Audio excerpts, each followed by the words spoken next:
রাত তখন প্রায় 12টা। মাউস, এক তরুণ যাত্রী, ফিরছিল কলেজ থেকে।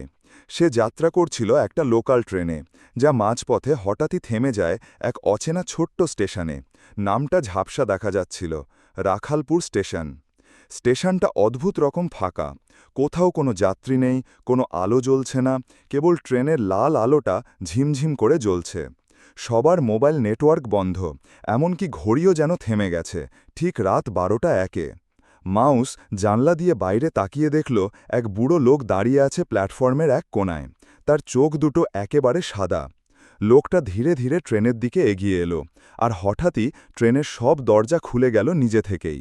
হঠাৎ ঘোষণা হলো, কিন্তু সেই শব্দটা স্পষ্ট ছিল না, কেবল একটা কথাই বোঝা গেল, এগিয়ে আসো, তোমার স্টেশন এসে গেছে। ভয়ে কাঁপতে কাঁপতে মাউস দেখল একে একে সব যাত্রীরা যেন ঘুম ঘুম অবস্থায় নেমে যাচ্ছে। ওদের চোখ বন্ধ, মুখে একরকম ফাঁকা হাবভাব।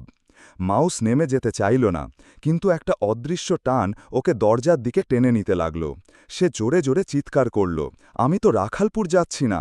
ঠিক তখনই পেছনের বগি থেকে এক বাচ্চা ছেলের আওয়াজ এলো, এই স্টেশনটা তো 71-এ বন্ধ হয়ে গেছে, এখন এখানে কেবল মৃতরাই নামে।